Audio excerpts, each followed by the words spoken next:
Hello दोस्तों मैं आप सभी का अपने YouTube चैनल में स्वागत करता हूं और आज की इस वीडियो में हम पार्ट 2 कवर करेंगे आर्टिकल 22 के ऊपर। इससे पहले वाली वीडियो में मैंने आर्टिकल 22 का पार्ट 1 बताया था, जिसमें मैंने आपको आर्टिकल 22 की इंट्रोडक्शन बताई, इसमें जो राइट्स अवेलेबल हैं वो बताए और काफ़ी कुछ हमने केस लॉज के साथ डिस्कस किया था। अगर आपने वो वीडियो नहीं देखी तो प्लीज़ जाएँ उस वीडियो को जरूर देखें, वो बहुत ही महत्वपूर्ण वीडियो है पार्ट 2 को समझने से पहले।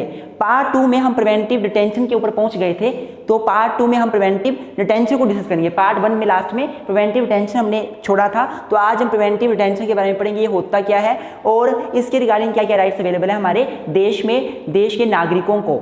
तो मेरे दोस्तों, अगर मैं प्रिवेंटिव डिटेंशन की बात करूं तो ये दो टर्म से मिलकर बना है। एक तो प्रिवेंटिव, कुछ रोकना, प्रिवेंट करना किसी को, और डिटेंशन का मतलब होता है किसी को डिटेन करना, कस्टडी में रखना। तो मेरे दोस्तों, preventive detention is basically that detention is that kind of detention in which a person is arrested, in which a person is detained only for preventing him to do crime.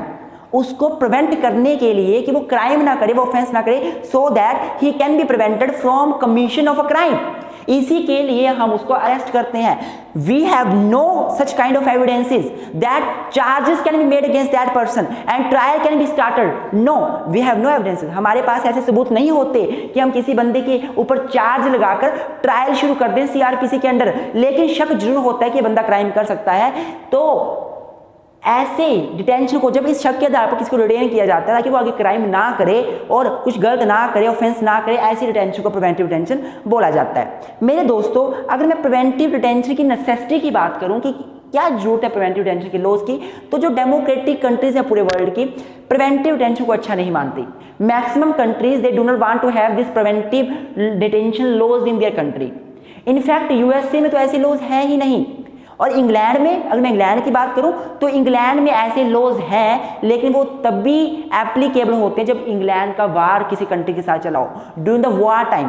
Only war time पर हम in laws को लेकर आते हैं England में applicable होते हैं war time पे ऐसे लॉज, पर नॉर्मल टाइम पे ये लॉज एप्लीकेबल नहीं होते। But my friends, in India the scenario is different. In India, in our country the scenario is different, not like that of USA and England. हमारे India में preventive detention को कहीं ना कहीं कॉन्स्टिट्यूशन का महत्वपूर्ण पार्ट भी माना गया है।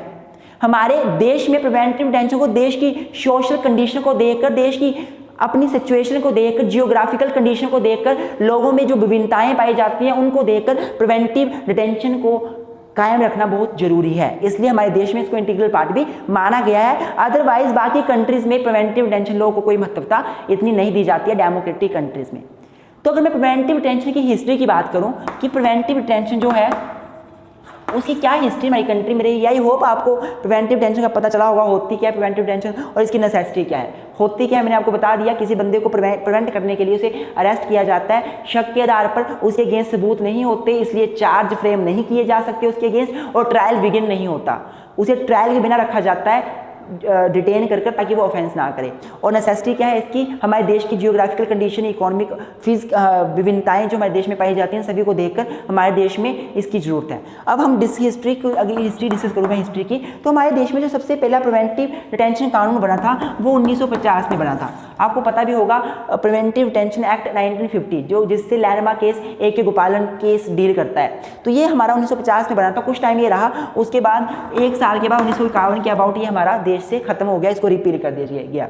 उसके अलावा हमारे देश में एक एक्ट बना था काफी टाइम के बाद, जिसका नाम था मीसा का नाम होता है maintenance of internal security act, maintenance of internal security act. और इस मीसा जो maintenance of internal security act है, ये बना था 1970 में, 1970 में। इस एक्ट के अंडर भी प्रिवेंटिव डिटेंशन के प्रोविजन दिए गए थे। इस एक्ट के अंडर भी किसी बंदे को प्रिवेंटिवली डिटेन किया जा सकता था। जब मीसा बन गया 1970 में, मीसा हमारा खत्म हो गया 1970 में बना, और 1977 में ये खत्म हो गया। इसके बाद क्या हुआ, 1980 में हमारे देश में एक ऑर्डिनेंस पास हुआ, नेशनल सिक्योरिटी ऑर्डिनेंस 1980, जिसके साथ लैंडमार्क केस डील करता है, AK Roy versus union of India 1980, जिसमें बोला गया था ऑर्डिनेंस भी लॉ होगा। तो 1980 में ये केस, 1980 में हमारे देश में क्या बना, नेशनल सिक्योरिटी ऑर्डिनेंस पास हुआ जो प्रेसिडेंट ऑफ इंडिया ने पास किया था। बाद में पार्लियामेंट ने इसको अप्रूवल दे दी अपनी और ये एक्ट बन गया। बाद में एक्ट बन गया, नेशनल सिक्योरिटी एक्ट 1980 पास हुआ और इस एक्ट में भी प्रिवेंटिव डिटेंशन के बारे में बताया गया था कि प्रिवेंटिव डिटेंशन हम कर सकते हैं इस एक्ट के अंदर भी। तो 1950 से शुरू हुआ, 1970 में मीसा आया, 1980 में नेशनल सिक्योरिटी एक्ट आ गया। तो इसके बाद फिर क्या हुआ कि पंजाब और जम्मू कश्मीर में जो टेररिज्म बढ़ रहा था, उन टेररिस्ट के ऊपर प्रिवेंटिव डिटेंशन कानून को लागू करने के लिए एक नया एक कठोर एक्ट बनाया गया जिसका नाम था टाडा। टाडा का नाम आपने सुना होगा। 1987 में ये एक्ट बना टाडा, जिसका फुल फॉर्म थी terrorist and disruptive activities act. Terrorist and disruptive activities act 1987। ये टाडा बना, बहुत ही कठोर एक्ट था। 1987 में बना था। पंजाब और जम्मू कश्मीर में टेररिज्म को कंट्रोल करने के लिए प्रिवेंटिव डिटेंशन इस एक्ट के अंदर भी लाया गया। मतलब प्रिवेंटिव डिटेंशन के प्रोविजन इस एक्ट में भी लाए गए। इस एक्ट के अंदर भी किसी को प्रिवेंटिवली डिटेन किया जा सकता था शक के आधार पर। इसके बाद ये जो एक्ट था काफ़ी कठोर था, काफ़ी रिजिड था। इसको खत्म कर दिया गया 1995 में। 1995 में इसको खत्म कर दिया गया और इसका एक सॉफ्ट जो हम बोलते हैं soft type of kind of act, इससे थोड़ा सॉफ्ट जो था वो स्टैट्यूट लाया गया जिसका नाम था पोटा, प्रिवेंशन ऑफ टेररिज्म एक्ट। पोटा जिसका नाम था POTA, prevention of terrorism act 2002। तो मेरे दोस्तों इस तरह देखिए आप कैसे हमारे देश में प्रिवेंटिव डिटेंशन के लॉज की हिस्ट्री रही है। इन सभी एक्ट्स में प्रिवेंटिव डिटेंशन के बारे में बताया हुआ है। 1950 में प्रिवेंटिव डिटेंशन एक्ट 1950 खत्म हो गया। 1951 में फिर आया Misa maintenance of internal security act 1970 में खत्म हो गया। 1977 में फिर आया नेशनल सिक्योरिटी एक्ट 1980 में, फिर आया हमारा terrorist and disruptive activities act 1987 में, 1995 में खत्म हो गया। फिर पोटा प्रिवेंशन ऑफ टेररिज्म एक्ट 2002 में आया। इसके अलावा एक 1967 में भी एक्ट आया था। इसके अलावा एक एक्ट 1967 में भी आया था और अभी रिसेंटली उसमें अमेंडमेंट भी हुई है। उसका नाम बताता हूँ आपको, let me check once, that is unlawful activities prevention act. Unlawful activities prevention act, unlawful activities prevention act, UAPA, unlawful activities prevention act 1967।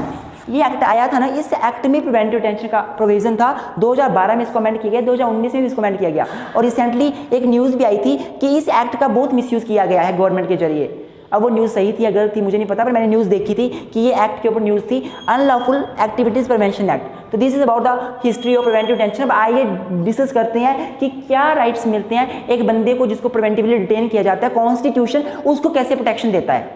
तो मेरे दोस्तों अगर मैं सेफ गार्ड की बात करूं कि आर्टिकल 22 में प्रिवेंटिव डिटेंशन का जो प्रोविजन के रिगार्डिंग क्या सेफ गार्ड है, तो मैं आपको बताना चाहूँगा कि प्रिवेंटिव डिटेंशन का जनरल सा मतलब होता है किसी को डिटेन करना शक के आधार पर और उसको ग्राउंड्स भी नहीं बताना अरेस्ट के, और साथ में उसको मजिस्ट्रेट के सामने 24 घंटे के अंदर पेश नहीं करना। लेकिन जो आर्टिकल 22 है वो बोलता है कि अगर आप किसी को प्रिवेंटिवली डिटेन भी करते हो तो आप 3 मंथ से ज़्यादा उसको डिटेंशन में नहीं रख सकते। किसी को डिटेन किया प्रिवेंटिव डिटेंशन के आधार पर, आप कर लो डिटेन कोई बात नहीं, पर 3 महीने से ज़्यादा उसको आप डिटेन नहीं कर सकते। अगर 3 महीने से ज़्यादा आपको डिटेंशन करनी है उसकी, तो एक एडवाइजरी बोर्ड बनाया जाएगा स्टेट हाई कोर्ट के जरिए, और उस एडवाइजरी बोर्ड की रिकमेंडेशन के ऊपर ही आप क्या कर सकते हो, वो अपनी जो आपकी जो 3 मंथ के बाद आपने डिटेंशन बढ़ानी है बढ़ा सकते, अदरवाइज नहीं बढ़ा सकते। आई होप आपको समझ आ रहा होगा कि प्रिवेंटिव डिटेंशन में किसी बंदे को अरेस्ट किया कर सकते हैं, 3 मंथ मैक्सिमम लिमिट है, उसके ऊपर आप उसको अरेस्ट नहीं कर सकते, डिटेन नहीं कर सकते। और अगर आप उसके ऊपर भी आप उसको डिटेन करना चाहते हो तो एक एडवाइजरी बोर्ड बनाया जाएगा कंसर्न हाई कोर्ट के जरिए, और हाई कोर्ट क्या जो एडवाइजरी बोर्ड है वो रिकमेंडेशन देगा। जब रिकमेंडेशन में बोला जाएगा कि आप इसको 3 मंथ के ऊपर भी अरेस्ट कर लो तो अरेस्ट किया जाएगा, अदरवाइज उसके बाद अरेस्ट नहीं किया जाएगा, डिटेन नहीं किया जाएगा। अब एडवाइजरी बोर्ड में कौन आएगा, क्वेश्चन ये राइज होता है। तो एडवाइजरी बोर्ड में हाई कोर्ट के जजेस आएंगे, बेसिकली अगर मैं 1978 में 44th अमेंडमेंट हुई थी, इसके बाद की बात करूं, इसके बाद कैसा कॉन्स्टिट्यूशन होता है इसका। पहली बात, हाई कोर्ट का जो एडवाइजरी बोर्ड बनेगा वो कैसे बनेगा, वो बनेगा हमारे हाई कोर्ट के चीफ जस्टिस के रिकमेंडेशंस के ऊपर। रिकमेंडेशन दी जाएगी चीफ जस्टिस के जरिए कि आप एक बोर्ड कॉन्स्टिट्यूट करो, तो बोर्ड कॉन्स्टिट्यूट होगा, रिकमेंडेशन हाई कोर्ट का चीफ जस्टिस देगा। दूसरा, इसमें 3 मेंबर कम से कम होंगे, एक चेयरमैन होगा, 2 अदर जजेस होंगे, चेयरमैन सर्विंग जज होगा। चेयरमैन कैसे जज होगा, सर्विंग, जो जज हमारा सर्व कर रहा है, सर्विंग जज जो है वो होगा हमारा चेयरमैन शैल बी सर्विंग जज। एंड जो अदर 2 जजेस हैं वो रिटायर भी हो सकते हैं, सर्विंग भी हो सकते हैं। हाई कोर्ट के, रिटायर्ड या फिर सर्विंग। एडवाइजरी बोर्ड में 3 मेंबर होंगे, एक चेयरमैन होगा, 2 अदर मेंबर होंगे। चेयरमैन हमेशा सर्विंग जज होगा हाई कोर्ट का, और 2 अदर मेंबर सर्विंग भी हो सकते हैं, रिटायर्ड भी हो सकते हैं। तो ये जो एडवाइजरी बोर्ड बनेगा ये एडवाइस देगा, सुनेगा पूरा प्रॉपरली, और जब सुना जाएगा तो उस डिटेन्यू को, जिसे डिटेन किया गया है, उसको अपने आप को रिप्रेजेंट करने का राइट होगा, अपने एडवोकेट की हेल्प लेने का राइट होगा, मना नहीं किया जा सकता। अब वो अपने आप को उसे रिप्रेजेंट करने का राइट दिया जा रहा है, उसको अब ग्राउंड्स भी बताए जाएंगे। क्यों बताए जाएंगे, सारी चीजें क्यों की जा रही हैं, ताकि कुछ अन्याय ना हो, ताकि एडवाइजरी बोर्ड बिल्कुल सही तरीके से डिसीजन दे सके कि क्या बंदी के अरेस्ट को आगे बढ़ाना है कि नहीं बढ़ाना है। तो हमारे कॉन्स्टिट्यूशन में इस तरह से आर्टिकल 22 में प्रिवेंटिव डिटेंशन में डिटेन किए गए बंदे को भी कुछ राइट्स दिए गए। आई होप आपको ये समझ आया होगा। अगर मैं सिंपल सी बात बताऊं आपको तो 3 राइट्स निकल के आते हैं। पहले आता है रिव्यू बाय एडवाइजरी बोर्ड,